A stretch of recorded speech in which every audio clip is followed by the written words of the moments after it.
Hello and welcome to game changers. मेरा नाम है आकाश और बात करेंगे इंग्लैंड टीम की, बात करेंगे जैक क्रॉली की और क्रिस वोक्स। कहीं ना कहीं इन दोनों पर उस तरीके के सवाल दागे गए हैं जिससे कि आप कह सकते हैं कि भाई इंग्लैंड टीम को इससे ब्रूटली कोई ट्रोल नहीं कर सकता था। अब भाई इंग्लिश क्रिकेट में आपको पता है ट्रोल ज्यादा कौन करता है। जॉफरी बॉयकॉट साहब मतलब दिग्गज बल्लेबाज तो रहे हैं इंग्लैंड के लिए, लेकिन वो पॉपुलर हैं, पॉपुलर कह सकते हैं आप, थोड़े से नोटोरियस हैं इस वे में कि यार वो खिलाड़ियों को लेकर ना वो कुछ थोड़ी सी लाइन क्रॉस कर देते हैं। अब उन्होंने जिस तरीके के स्टेटमेंट्स यूज कर दी हैं जैक क्रॉली के लिए भी, क्रिस वोक्स को तो कहते हैं इनकी सेल बाय डेट, कहीं ना कहीं जो प्रोडक्ट के लिए आप कहते हैं इनकी एक्सपायरी डेट निकल गई, तो भाई सेल बाय डेट उनकी निकल गई है। कब तक आप जो खिलाड़ी बूढ़ा हो गया है, जिस खिलाड़ी की उम्र हो गई है, आप कब तक उन्हें खिलाओगे। और क्रोली को तो कह दिया भाई उनसे ना हो पाएगा। तो किस तरीके से जॉफरी बॉयकॉट साहब ने ट्रोल किया है, कह सकते हैं रोस्ट किया है, जो आजकल के टर्म्स होते हैं। लेकिन भाई कुछ भी हो, इससे ब्रूटल ट्रोल आप नहीं कर सकते थे, इससे ब्रूटली आप किसी खिलाड़ी को ट्रोल नहीं कर सकते थे। किस तरीके से जॉफरी बॉयकॉट साहब ने पहले जैक क्रॉली को वहां पर ट्रोल किया है। उन्होंने कहा है कि भाई मुझे नहीं लगता वो ना बदल पाएंगे, I don't think he can change और गेट बेटर, कि वो ना वो बदलेंगे और ना इससे बेहतर वो होंगे। उन्होंने साफ सीधे कहते कि भाई बैटिंग मतलब वो है कि बैटिंग स्किल्स आपकी होती हैं कि वो भाई आपका ब्रेन ना डिक्टेट करता है टर्म्स। तो उन्होंने साफ सीधा कह दिया है कि भाई आप अपनी इनिंग कैसे अप्रोच करते हो, कौन से शॉट आपको कब अटेम्प्ट करना है, कब बॉल आपको लीव करनी है। तो उन्होंने कह दिया भाई ये सब चीजें हो गई हैं जैक क्रॉली से परे। उन्होंने कहते हैं उनकी टेक्निक में ही फॉल्ट है।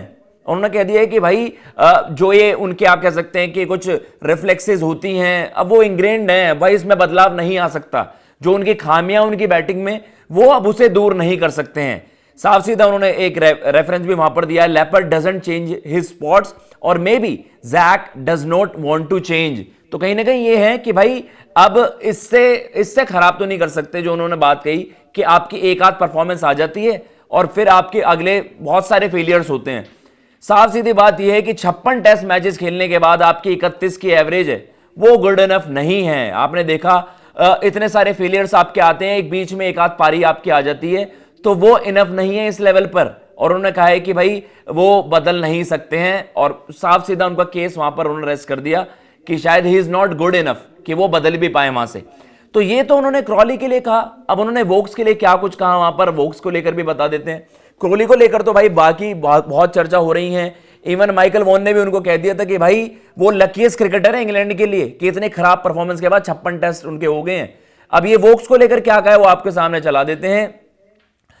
वोक्स को उन्होंने कह दिया भाई it is counter productive to keep the same guys in the team when they are past their sell by date और नॉट डूइंग इनफ, कि भाई ये टीम के कॉज में तो हेल्प नहीं करने वाला अगर आप खिलाड़ियों को उन खिलाड़ियों को खिला रहे हो who are past their sell by date. तो सही ना कहीं जो आप प्रोडक्ट को कहते हैं भाई इस प्रोडक्ट की तो एक्सपायरी डेट हो गई है कि इस प्रोडक्ट को अब आप यूज नहीं कर सकते, तो साफ सीधा कह दिया कि भाई वोक्स का तो समय निकल गया, अब आप उन खिलाड़ियों को ढोएंगे। लिटरली वही मतलब है कि भाई अगर आप उन खिलाड़ियों को साथ ही खिलाते रहेंगे तो वो आपके लिए वो नहीं, आपके लिए मसले सॉल्व नहीं कर पाएगा।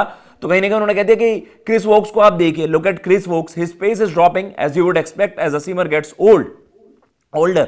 He has never been a wicket taker abroad where his record is poor.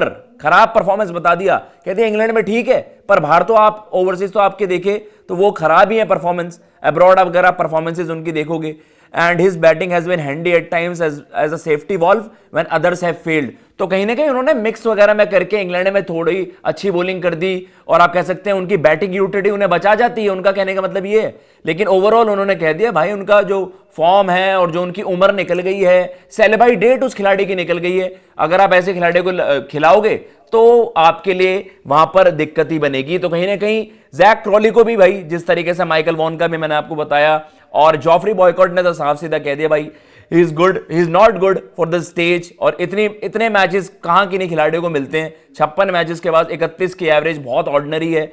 और क्रिस वोक्स का तो आपको पता ही है, उन्होंने कह दिया कि भाई उम्र निकल गई है और अगर खिलाते रहोगे तो फिर उससे आपके दिक्कतें भी बहुत ज्यादा बढ़ेंगी और आप आगे बढ़िए उन खिलाड़ियों से। तो कहीं ना कहीं आप बताइए आपको किस तरीके से स्टेटमेंट्स लगी जॉफरी बॉयकॉट साहब की, और कमेंट बॉक्स में जरूर मेंशन करिएगा। जीसीटीवी को आप सब्सक्राइब कर सकते हैं और गेम चेंजर्स को आप नाइबर्स पर हमारे सर्कल के साथ जुड़ सकते हैं, तो वहां पर आपको सारी रेलेवेंट इंफॉर्मेशन मिलती रहेगी। फिलहाल मैं लेता हूं इजाजत। जय हिंद, जय भारत।